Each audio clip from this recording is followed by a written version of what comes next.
Hey guys, it's Danny. Today we are going to perform an orchid rescue. Haven't done one of these in a long time.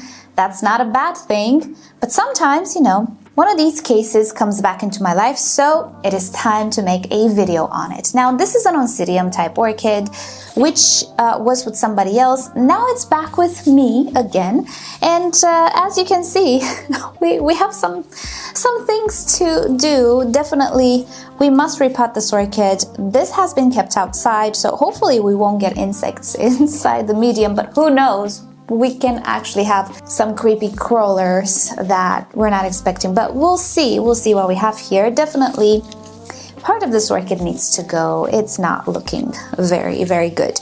Now, one thing I didn't do was I did not wet it. Oh, well, the pot disappeared. It's just this pot. All right. I feel like all of these roots are not alive anymore. You might see them and think, oh, yeah, they're good roots. Well, no. Even if they're white, these roots are desiccated for one reason or another. Something happened to them.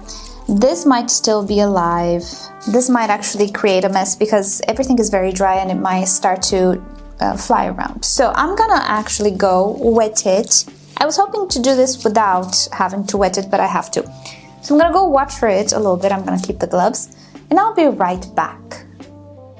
Alright, so we are back. I've soaked it a little bit. I don't usually like to work with wet medium because it kind of makes a mess on my repotting tray here, but rather than working with very, very dry medium that releases all sorts of dust particles in the air, mind you, this one has been outside as I was saying as well, I'd rather wet it this time. And although I'm absolutely convinced there are no live roots here, it's just gonna keep things a little bit less dusty. Right, so I'm gonna try to break a little bit the root ball. There's nothing to save here. I need to start cutting as well. So I'm just gonna go and hack away at the bottom of this. There's nothing alive, don't worry. Just to make things a little bit easier for me. And at some point, I will actually divide a little bit the orchid as well. Because as you could see, one of the sides is not alive anymore. Or at least part of it is not alive. Right, so this actually makes things a little bit easier. I'm gonna soak a little bit this side of the medium as well because it didn't wick very well. And it's still a little dusty. Right. What I should do now is just remove this side. I might, not sure if I can save anything on this side because I do have a new growth here, but the mother pseudobulb is not looking good. It looks like it has some rot deep down here. So this new growth, I don't think it's gonna make it. So I'm gonna cut away anyway. What was that sentence? I'm going to cut away this side. You can see this pseudobulb is completely done. Things are mushy here. I don't want this side because I think the rot advanced all the way to the front. And as I was saying, even if I have a new growth, I don't think it's gonna make it. So I'm gonna focus on this side actually. This is very old growth here. What I will want to save is the front. And actually, I might not keep a whole lot from this orchid, but I do wanna keep this section. I think this is the healthiest part of the orchid. Yeah, there are no live roots here. It's okay.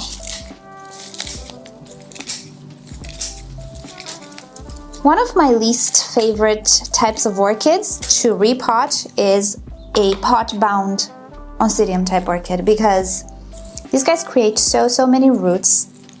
Even if the roots are alive, it's hard to repot and it's hard to keep them alive after a repot. And to be quite honest, if they're dead, it makes life easier for me. So I'm gonna soak a little bit this root ball here. See if I have anything alive, because at this point, this particular section might actually have some roots that are alive and I wanna save as many of them as possible. So I'm gonna let this soak and I'm already going to throw away what I have here. I'm not keeping anything. This one has a little mushy spot here as well. Hope you can see it. Yeah, this is not good. It's not healthy. So if I remove all of the, let's say, infected pseudobulbs, because at this point I'm considering this is an infection of sorts, maybe fungal, maybe bacterial, who knows. I want to remove as many of the affected pseudobulbs as possible, even if I throw away some good pseudobulbs, because, sorry about the noise. So even if I have some good pseudobulbs on this side, I'm gonna throw them away because I want to keep 100% healthy tissue and healthy pseudobulbs. Yeah, they're constructing something outside and I don't want to close the window because it's getting hot in here. Right, so I will be right back. I'm gonna clean my tray and we'll see what else we can do. All right, let's see what we are left with.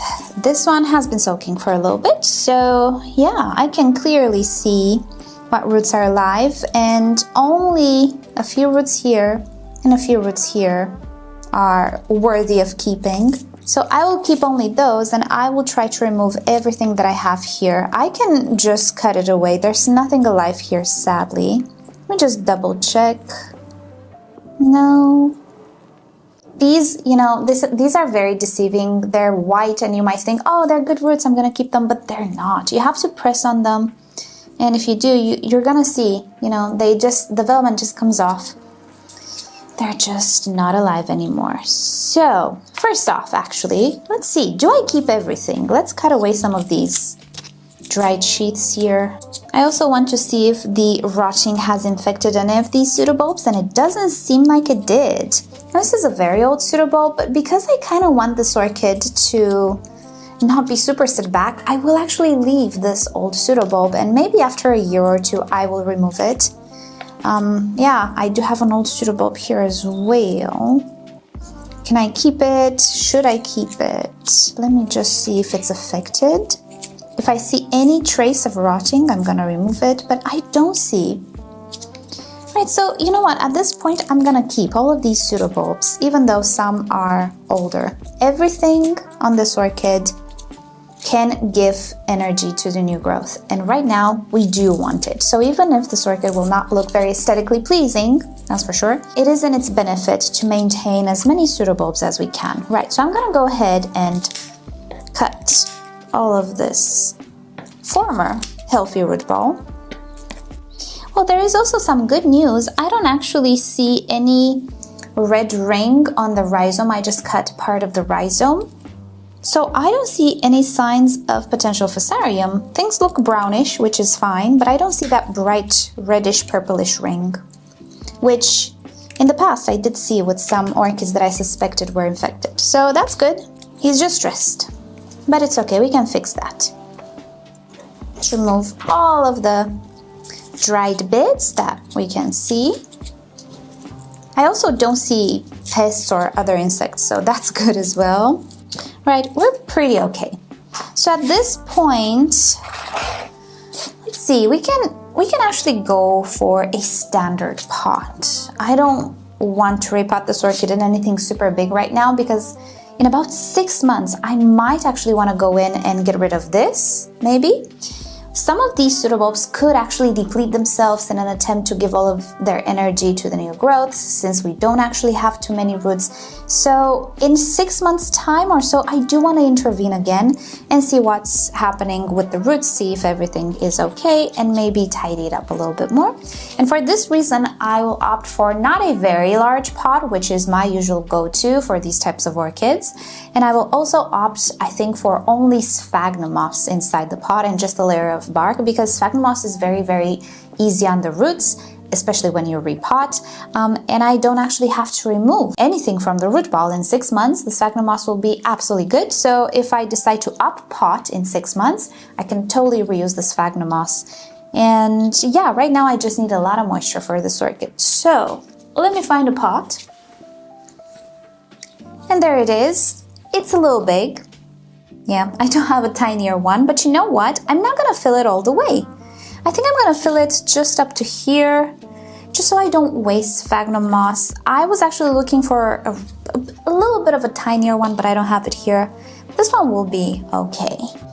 So this will be a very, very easy repot, actually. I'm just going to add sphagnum moss, and I'm going to place the orchid It doesn't matter. I'm gonna center it because right now I'm not entirely sure if I will have some other new growths, which can happen especially if an orchid is stressed and it lost some pseudobulbs. Some of the older pseudobulbs' eyes can actually wake up and create new growth. So because I'm going to intervene again in about 6 months, I'm going to center the orchid. Usually I would put the old growth towards the side of the pot and leave the new growth towards the center so it has more room to grow for a longer period of time. Does that make sense? But in this case, I will not do that. I'm just going to center it. And also, I'm working with dry sphagnum moss. This is how I store it. I store it dry. And it doesn't matter if it's dry or wet because after I repot it, I'm gonna wet it anyway. And it's just much easier to work with it dry and harder to compact because yes, even if this orchid does require quite a lot of moisture now, I'm not gonna let it completely dry out. It still doesn't need to be suffocated, so the roots still need oxygen. So even if I press on the dry sphagnum moss, I'm not going to compact it, so that's why I like dry sphagnum moss. And I will make sure that the moss touches these roots. The roots that I saw are alive from the new growth. They don't need to be super buried in the sphagnum moss, but they need to have a little bit of contact. And right now, they do. Right, I'm still going to add a layer of bark on top because cyanobacteria forms very, very fast. And I hope you noticed, I did not add any slow-release fertilizer. It is not needed. Right now, this orchid will have a very, very painfully very slow growth and it will create tinier growths. There's really no need for fertilizer right now. After 6 months, when I'm going to come back and repot it, I might actually add, depending how many roots it created. But for now, I really don't want to risk the brand new roots getting burned or damaged or stressed in any way.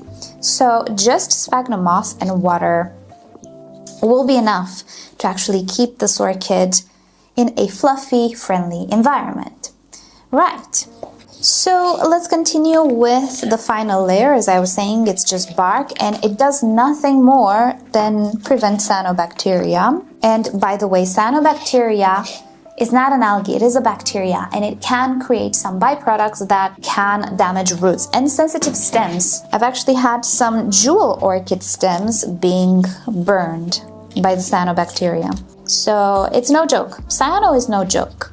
Sometimes you might confuse cyano with algae. Algae are something else, and they're usually absolutely fine. They don't damage anything. They're just there. They kind of look bad. But anyway, cyanobacteria, no. It is very damaging, in my opinion. And the way to know if you have cyano or just some algae is sniffing the medium. If you have a green layer on top of your medium and you know it's not like moss or something, wet the potting medium, water the orchid, and then smell. If it has a kind of foul, chemically, if I can call it like that, smell, very pungent and like very sharp smell, that might actually be cyanobacteria. I mean, I think it's surely cyanobacteria, case in which I would not let it be there. I would intervene, repot, put a top layer of something that does not stay wet, and the bark doesn't stay wet, because I think it can be dangerous, right? So I'm pretty much done. This has been quite easy, as you can see. I will go and water my orchid, and I might wash this. No, I'm gonna use one of my decorative pots. I'm gonna water it very well with reverse osmosis water. I'm gonna find a decorative pot, and I'm gonna come back with some final thoughts. Okay, we are back. Now, I've put quite a bit of water here. I'm not gonna keep it like this. I just want the sphagnum moss to soak as much water as it can from here. So in about 10 minutes, I'm just gonna dump it. Maybe after I finish this outro, I'm gonna dump out the water and just let the sphagnum moss saturate. There's really no need for a reservoir right now. The orchid really doesn't have any roots. What I find important to do now is to make sure that the sphagnum moss doesn't go completely bone dry. So not super soggy, but not dry either. The new roots grow much, much better in a moist environment. I strongly believe in moisture together with air, so nothing suffocating, obviously, and nothing soggy, but moist or damp, this is what this orchid needs. And especially also that it's an Oncidium, and they do actually love water. It is much better for this orchid to stay rather wet now, at least until the roots start to grow and they start to absorb water. Roots have a period in which they don't absorb water, so your orchid will still be sad for a little while, but when you see them green up, that's when they can absorb water. So for today, this is about it. We're gonna come back to this orchid in a little while, or later this year, because we have been renewed for another year with Orchid Care for Beginners and also with the Orchid Q&A. I will start doing them. Took a little bit of a vacation or a break, a mental health break, but I'm ready to work now. So we've already arranged it with rePotme. We're gonna continue the series and I have brand new ideas, and this year will be focused on repotting. Everything repotting, from pots, medium, special instances, and so on. So we will actually visit this one later this year and see how it's doing. We will talk about saving orchids through repotting and why it's necessary and so on. So stay tuned for that. It's very exciting. And yeah, thank you guys so much for hanging around still on my channel. I know it has been a little hectic in the past months, but I'm working on getting back on track. It's been hectic for me as well, mentally and stuff, but it's okay. Everything will be okay after so many years. This year will be like 13 years since I started the channel in April. I've gone through a lot, but everything is okay, and I hope you will still be around and watch my videos and enjoy them and find them useful. So with that said, thank you so much for hanging with me today for this repotting of sorts, and I'll see you all next time. Bye!